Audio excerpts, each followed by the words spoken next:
The movie begins 1940, where we see some goons are beating up a police officer. They say no one can disrespect the crocodile gang and tells the cops to remember this in future. Outside the station, they cannot find their car and realize it's a trap set up by the police officers. They meet their rival Axe Gang who have bribed the police officers for their location. The leader of Axe Gang kills all the crocodile gang members. We come to know various gangs want power, and the most feared of which is the Axe Gang. In the absence of law enforcement, people can live peacefully only in poor areas which do not appeal to the gangs. We see a poor place called Pigsty Alley, a tenement home to people of various trades. They live peacefully here and help each other also. We see a lecherous landlord who eats and takes services from resident for free. We are also introduced to the landlady who is a dominating woman. She shouts on all residents for not paying their rent on time and beats her husband for his antics. One day two loafers, Sing and Bone, come to the alley impersonating members of the Axe Gang in order to gain respect. They try to scare and rob the barber shop, but the barber is not afraid and calls all the residents. The landlady comes and hits Sing and asks him to leave from there. Sing gets angry and throws a firecracker to call his backup and scare the people. The firecracker lands on the head of real gang member and injures him. The gang members come and Sing lies to them by saying the resident threw the cracker. When the leader of the gang is about to punish one of resident, someone hits him hard and breaks his back. The gang members call for backup and some comes with his entire gang. They start beating everyone and ask who hurt their gang member. They pour oil on one of the residents and throw a lighter at her to set her on fire. One resident named Cooley, who is a powerful martial arts master, saves her. He is known as Master of the 12 Kicks and starts fighting the gang members. He uses his powerful kicks and starts hitting the gang members. When gang members team up on Cooley, another martial arts master, Taylor, Master of the Iron Fist, joins in the fight. He uses his fist to take hits and fight them. When one of gang members see they are losing, he brings a gun to fire at them. Suddenly we see a third martial arts master, Donut, Master of the Hexagon Staff. He uses his long staff to destroy all the guns and beats the gang members with it. Together they fight and defeat all the gang members. After the fight, Sing and Bone are apprehended by Brother Sum for causing trouble and publicly humiliating the Axe Gang. Sum orders his men to kill both of them, but Sings quickly picks the locks on the chains with which they are bound and escapes. He also frees Bone and asks Sum to make himself and Bone members of the Axe Gang. Impressed with Sing's skill at lockpicking, Sum tells them that if they kill just one person, he will allow them to join the gang. Sing tells Bone they need to act tough and find a target to kill. He tells him in his childhood, he spent his life savings to buy a Buddhist palm manual from a beggar with the intention of preserving world peace. He learned kung fu from the book and used to practice daily the techniques. One day he tried to defend a mute girl from bullies trying to steal her lollipop, but he was beaten badly. Sing concludes that good guys never win and hence decided to become a criminal. After telling his story, the duo then steals ice cream from a street vendor. They laugh like crazy and tease her as they escape from her on a tram. The landlady is angry on the three masters for using their powers and making enemies with Axe Gang. She asks them to leave from there as she fears Axe Gang will come back for revenge. All the residents get upset with her for her behavior and start arguing with her. The landlady yells at all of them with her loud voice and shuts them up. Sing sees this and decides to kill her and uses knives to throw at her. Sing manages to injure himself only, and when Bone tries to kill her, he throws some snakes on Sing. The snakes bite Sing on his lips and the landlady sees them and recognizes them from before. The landlady starts chasing Sing to catch and punish him, but Sing manages to outrun her. Later Sing is badly injured and hides in a traffic control where his injuries spontaneously heal.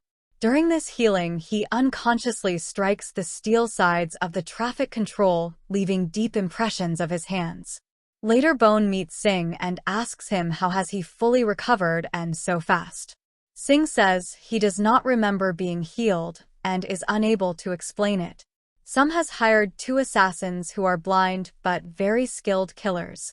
They say they know about the masters living in Pigsty Alley and it would be a challenge to kill them. They also tell some about Beast, the #1 killer in the world, who is locked in an asylum. The 3 masters meet and say their goodbyes before leaving the village. They decide to train one last time together and realize how powerful the other is. At night, when Cooley is leaving the village, he sees one of the killers playing an instrument. Whenever he plays music, anything in its path gets destroyed, and the killer uses this to cut Cooley's head and kill him. The other killer goes to Taylor's shop and tries to kill with his sharp nails.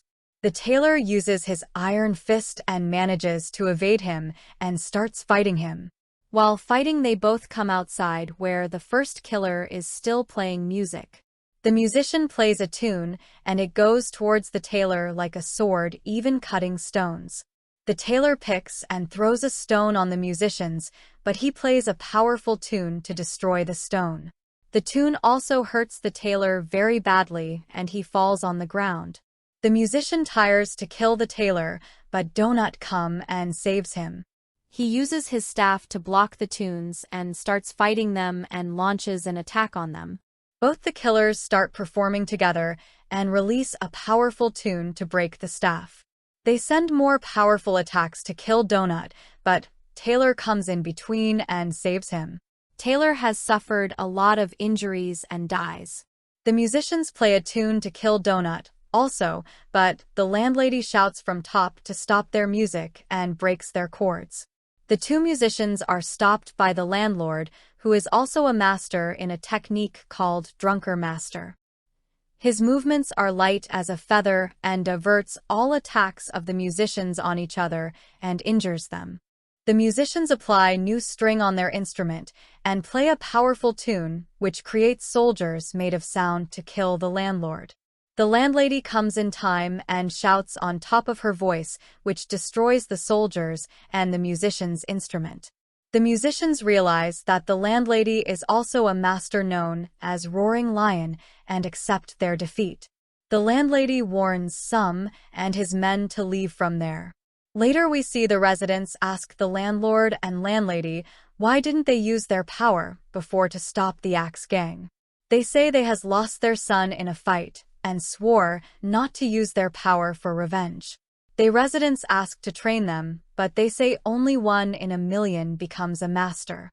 Donut succumbs to his injuries, and they ask everyone to leave the village and go for their own safety. Next we see Sing goes to the ice cream vendor and tells her to give all her money. He steals all her money and the girl is revealed to be the mute girl from his childhood, whom he had tried to defend. He recognizes the old lollipop she offers him as a token of her gratitude, but becomes upset and throws the lollipop away. He is angry on himself for behaving this way and hurting her. Sing also tells Bone to leave him alone and go back to farming. Suddenly Axe Gang members come and pick him up. Some says he has an assignment for Sing and makes him a member of Axe Gang. The assignment is for Sing to pick lock in an asylum and go free the Beast, the most dangerous person alive. Sing goes to the asylum and finds the Beast locked in heavy security. The Beast is freed and brought over to the Axe Gang headquarters behind a casino. The Beast is an old man who looks very ordinary, has glasses and not dressed properly also. The Beast says there is no one more powerful than him and hence he decided to stay under arrest. He says in the world of Kung Fu Speed decides the winner and show his power by stopping a bullet with hand. He then uses his leg to destroy the wall in front of him. He senses the landlord and landlady in the casino and goes to meet them. They have come to Sum's casino to deal with him and his gang and bought a funeral bell. They start fighting with each other, and the landlady and landlord try to hurt the Beast. The Beast is too strong and fast for them. He counters all their blows and even keeps hitting them. The landlady tries her powerful scream, but it does not seem to work on him. The landlady then breaks the top off a giant funeral bell and uses it as a megaphone to amplify her sonic technique, the lion's roar. This causes everything its path to blow away, and it subdues the beast. The beast, injured, pretends to surrender, but then attempts to stab his opponents with poison needles. The landlord and landlady catch the needles and are forced to lock their bodies with the beast. All three become unable to move, and some tells Sing to kill the landlady and landlord. Sing feels bad and beats some and hits the beast with the weapon. Enraged, the beast breaks free of the joint lock and pummels Sing and breaks his face. The landlady and landlord take this opportunity and escape with Sing when Beast is distracted. The beast, annoyed by his complaints, casually kills some and decides to go after them. Later at the village, the landlady and landlord feel sad for Sing. Sing is unable to talk and very badly injured draws the candy symbol. They wrap Sing in Chinese herbs and medicines and are surprised to see him recover so fast. They come to realize he is one in a million chosen martial arts master. The beast has arrived at the village with all Axe gang members, but are unable to find Sing and others. Sing has now fully recovered and tells the landlady and landlord to rest. He says he will take care of Beast, and they realize he is natural-born kung fu genius. Sing finds the gang members and starts fighting them. He is very powerful and fast for them, and they are unable to even touch Sing. After defeating all members, Sing goes to Beast and kicks him off the balcony. Beast tries to hit him, but Sing is faster than him and counters everything. As a last resort, the Beast uses his toad technique and sends Sing rocketing into the sky. As he falls back to Earth, Sing recalls the Buddhist palm and decides to use it to end the fight. He delivers a blow that knocks the beast flat on the ground and leaves a huge, hand-shaped crater. The beast pretends to surrender and tries to stab him with his poisoned needle. Sing performs another Buddhist palm technique, leaving a 3-story hole in the wall, and avoids hitting him. The beast remains immobile while Sing relieves him of his weapon. The beast is stunned and asks Sing what sort of technique he had just performed. Sing offers to teach him, and the beast starts crying and kneels at his feet. He admits his defeat and calls Sing his master. Sometime later, Sing and Bone have opened a candy store, and the mute ice cream vendor comes to them. Sing goes out to meet her, and they see each other as their childhood selves, and run happily into the shop.